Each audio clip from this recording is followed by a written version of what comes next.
Find out how to use the single rider line. This is episode 34 of the Go Informed podcast.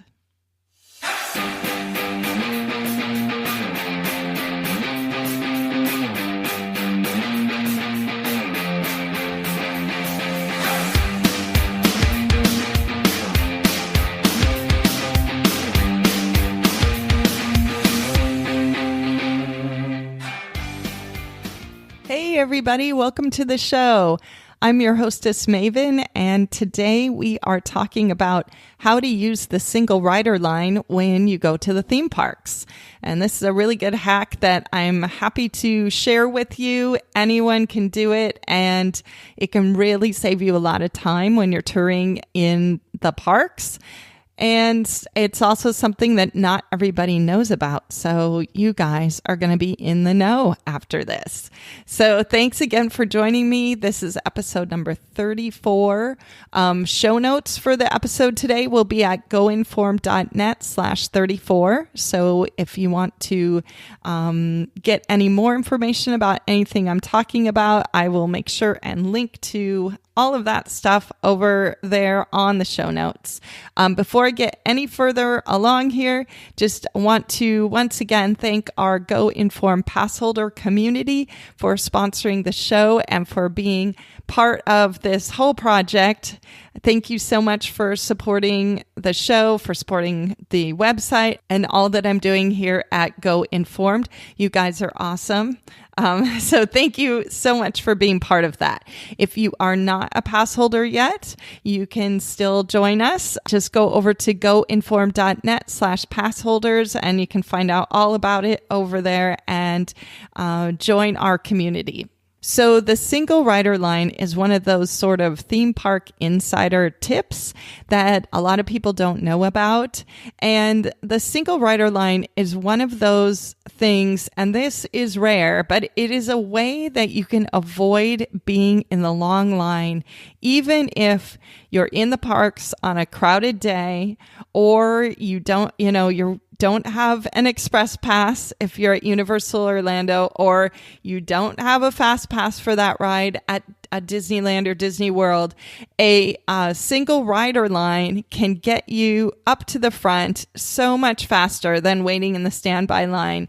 And it's really simple how to use it, but I think a lot of people walk right past it because they're just not sure, how it works. So that is what I want to tell you about today, is how it works, how you can make it work for you, and what to expect if you ride single.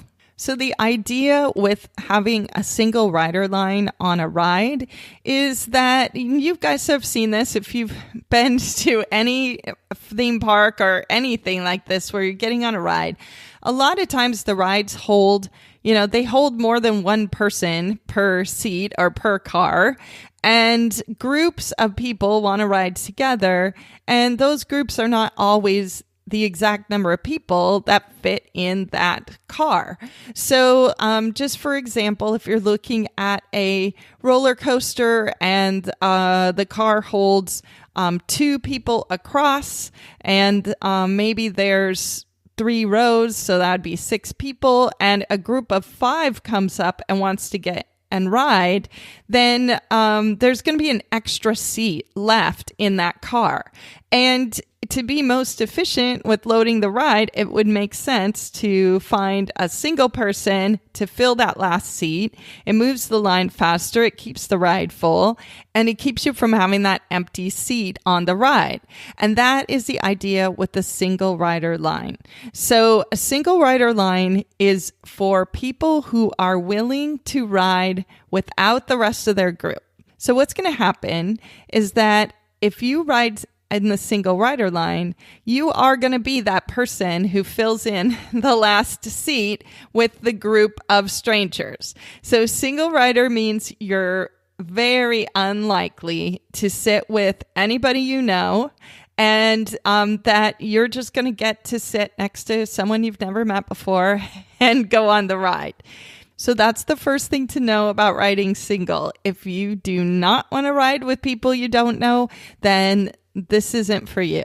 But if you're willing to sit next to someone you don't know and get on a ride way, way faster than if you were sitting with the rest of the people you know, then single rider can really make sense for you.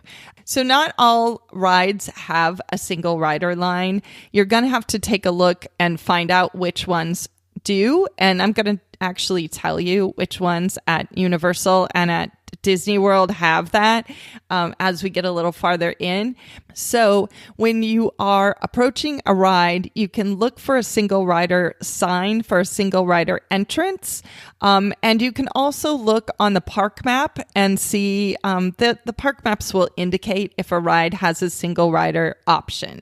And at Disney World and at Universal Orlando, there is a separate entrance that'll say single riders on the entrance, and that's where you're going to want to go in.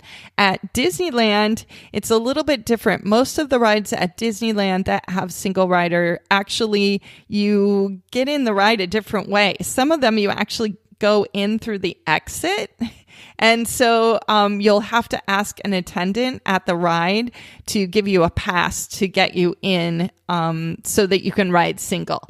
So different parks have different ways of handling this, but the newer parks and the newer rides are going to have a built-in singles line. If they want to have people riding single, there'll be an entrance for you.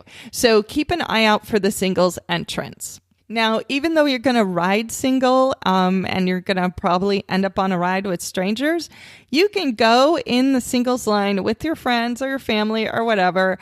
And while you're waiting in line, you guys can all be together. So it's not like you go in the singles line and you're immediately separated from the people that you are with. So while you're waiting in line, you can just, like usual, you can be chatting and you can be with your buddies. It's only when you get to the very front, when they're going to load you onto the ride, that's where you'll get split up. So, you're still having the shared experience of going through the queue and being there together, but you're not going to necessarily be riding on the same exact ride at the same exact time. And the number one thing here to keep in mind is that you will be split up. So if you're thinking you're going to go in the singles line to avoid going in the main standby line, and then at the front, when you get to the front and the person that's loading the ride tries to put you on by yourself and you think you're going to convince them that you and your friend or your daughter or whatever need to ride together, that is not okay. So make sure that you are okay with riding by yourself on the ride and that whoever you are with is okay with that too. Because kids can also ride single. There's no reason they can't as long as they're tall enough to ride that roller coaster or whatever. They can go single. And if they are in the singles line, the person who's loading the ride is going to expect them to be able to go single. So if you're bringing your kid and they're nervous about riding this ride and you get to the front and they will not go by themselves, don't make them do that. Unfortunately, it's not fair for you to make the attendant put both of you on together either. So think about this before you get in that singles line. I have seen this before. It's pretty heartbreaking, really, to see a kid suddenly realize that their dad's getting on the ride without them and they have to go by themselves. So think about that ahead of time and be realistic about whether you really can go single with the party that you're with. But if your kid's brave and they're good with riding on their own and sitting next to someone they don't know, then kids can take advantage of this just the same way adults can. So just to give you an idea of kind of how much time you can save with a singles line as opposed to a regular line. So we have ridden single lots of times, and this is a tactic we use, especially over at Disney World on a couple of the rides there. It's just a way to get on so much faster than if you're waiting in the long standby line. And in our experience, a singles line on most rides is going to get you on the ride within like 15 or 20 minutes, regardless of how long the wait time is for the main line for that ride.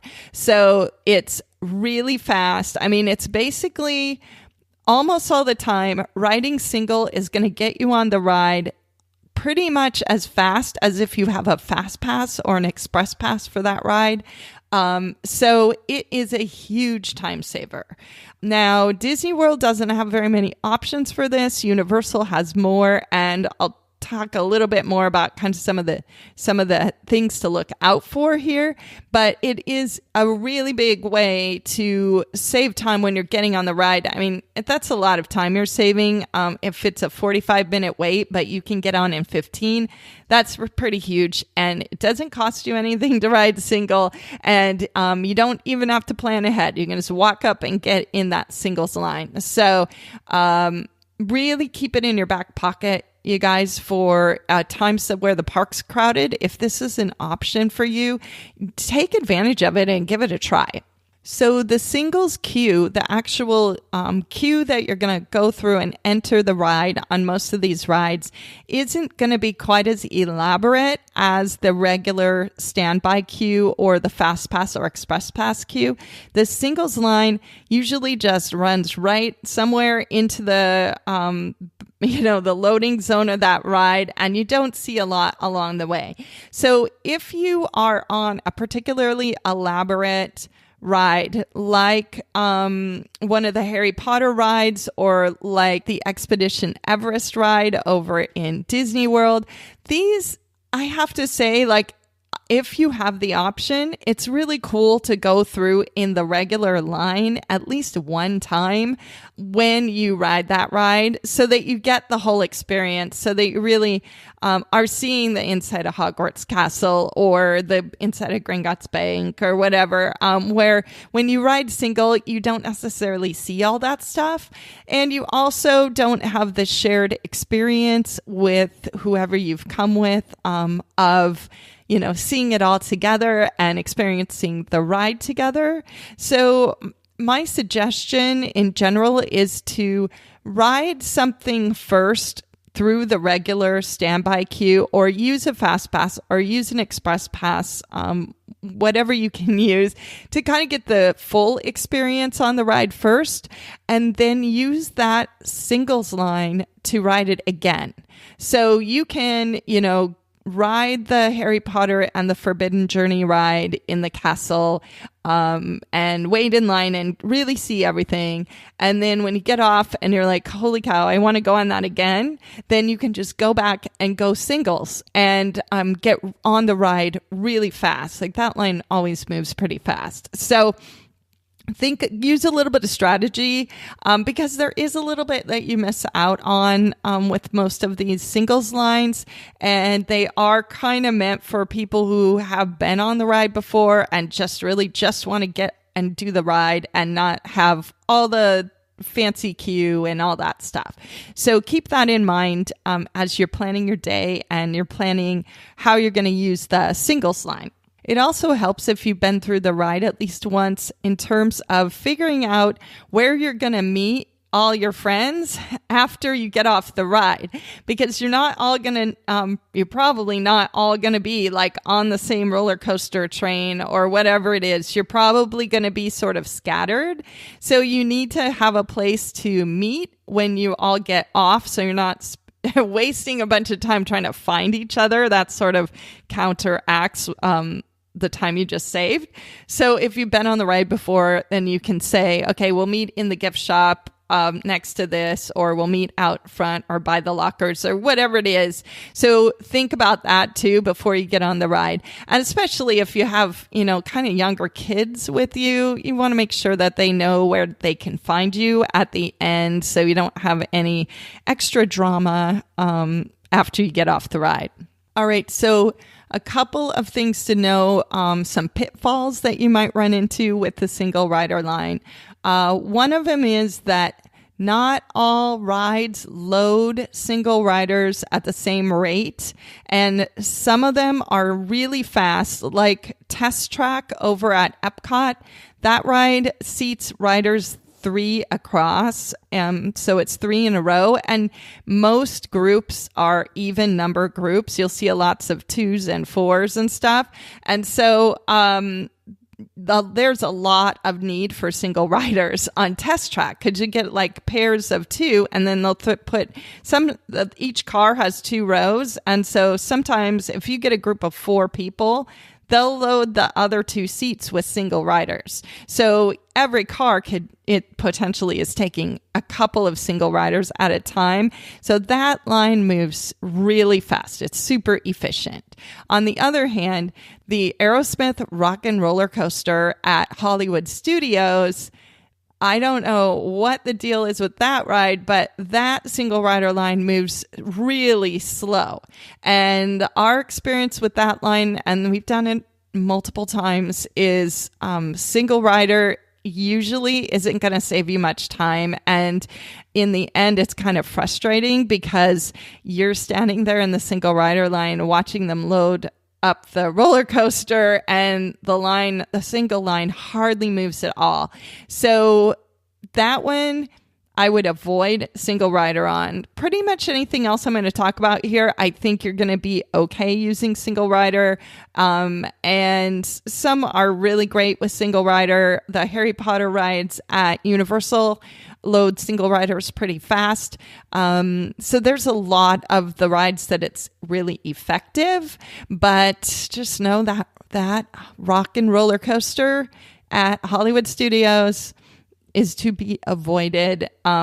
Get a fast pass, you guys, or go at rope drop. Another thing that can cause the single rider line to slow down is if you see a group of like 30 people all get in the single rider line right in front of you, you may want to come back later. And certain times of year, it seems like this is more common. We've seen it a lot with tour groups that are coming in. You might see tour groups of students from the US or from abroad, and they will just converge on that single rider line. And it really is, it's like a bus full of people getting in that line. And so that slows it down because now instead of just a few people in front of you, you suddenly just got a whole bunch in front of you. Most of the time, single rider lines don't have very many people in front of you, and that's part of the reason they move so fast. So watch for that. If you see a big group heading towards a ride, do not assume they're going to get in the standby or the fast pass or express pass line. If you're going for that singles line, get in front of them because it's a tactic that some of these tour groups use, and I'm sure it works for them. I mean, trying to get 30 people onto a ride through the standby line isn't great either, but you just don't want to be behind them. So keep an eye out for that. Just be mindful of that. That can sometimes happen. And then best thing to do is just to back off, go, do something else for a few minutes and then come back so that they have a chance to sort of clear through the line before you get in it. And that way you're not just standing in there waiting for them. You're doing something else during that time. So pretty much every theme park is going to offer a singles line on some attractions. I mean, this is a really common thing that they do. And I'm just going to talk a little bit about Disney World and Universal Orlando and touch on Disneyland here. But if you're going to any theme park, look for that single rider line. Look on the map, look on the park map and see which rides have single rider. If you have time before you go, do a little checking and see what your options are so you'll know which ones to use. So at Disney World, there's there's 4 theme parks at Disney World, and between all the attractions there are actually only 3 rides that have single rider there. And so if you're going to Disney World, don't think that you just wasted 15 minutes listening about this, because these two of these rides, it's really effective to use single rider. So those two rides are Test Track at Epcot, like I was saying, and Expedition Everest at Animal Kingdom.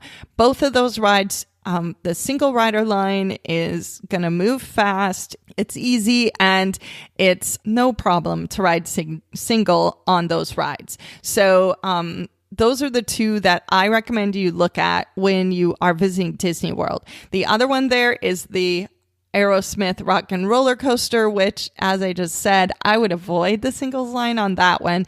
But you've got two options that are going to get you on some really great rides really fast. So consider that, especially if you're thinking about what rides to make fast pass reservations for. You may want to consider not getting fast pass reservations on Everest and Test Track and instead riding single. So just keep that in mind as you're, planning your touring. So at Universal Orlando, there are a lot of rides that have single rider lines. There's 5 of them at Universal Studios Florida, and there are 4 of them at Islands of Adventure. So that really covers a lot of ground for you, and you can, use that single rider line to really power through your day. At Universal Studios Florida, the rides with single rider lines are the Harry Potter and the Escape from Gringotts ride, the Hollywood Rip Ride Rocket roller coaster, Men in Black, Revenge of the Mummy, and the Transformers ride. So lots of good options there. And those are popular rides too. So that's really great. At Islands of Adventure, the single rider rides are Spider-Man, Doctor Doom's Fearfall, the Incredible Hulk roller coaster, and the Harry Potter and the Forbidden Journey ride that is inside Hogwarts Castle. So you can do a lot at Universal using the single rider line. I also just took a look just for fun to see what's going on over at Disneyland and Disney's California Adventure. And they also have quite a few rides that have single rider lines as well. And since usually we're talking about Orlando here, I'm just going to put a link in the show notes to an article on the Touring Plan site that tells you all about how the single rider works at Disneyland, because it is a little bit different there. Show notes are over at goinformed.net/34. And that's also where I'm going to put links to a couple other things. One is, if you go back in the archives of the show here, I've got audio tours of all of the Orlando parks at Universal and at Disney World. And I talk a lot about the different rides there. And I think I probably mentioned the single rider on a few of them. But anyway, if you want to kind of get a better feel for what's in these parks and what these rides are and, these attractions that we're talking about, go back in the archives and look for those park tours and give them a listen. And I'll put a link to all of them in the show notes too, so you can find their show notes and you can listen on the website if you want to listen that way. But just look for that in the show notes, or just pull out your phone right now and scroll backwards and find a park tour, and we can go there together right now. All right, so I hope that this has helped you guys sort of understand a little bit better how the single rider lines work and why you might want to use them and when you might want to use them. And I want to thank you pass holders for sponsoring the show. If you want to get more information about that, you can go to goinformed.net/pass holders. And I will see all you pass holders over in the Facebook group. And thanks again for joining me today. And I hope you have a primo vacation.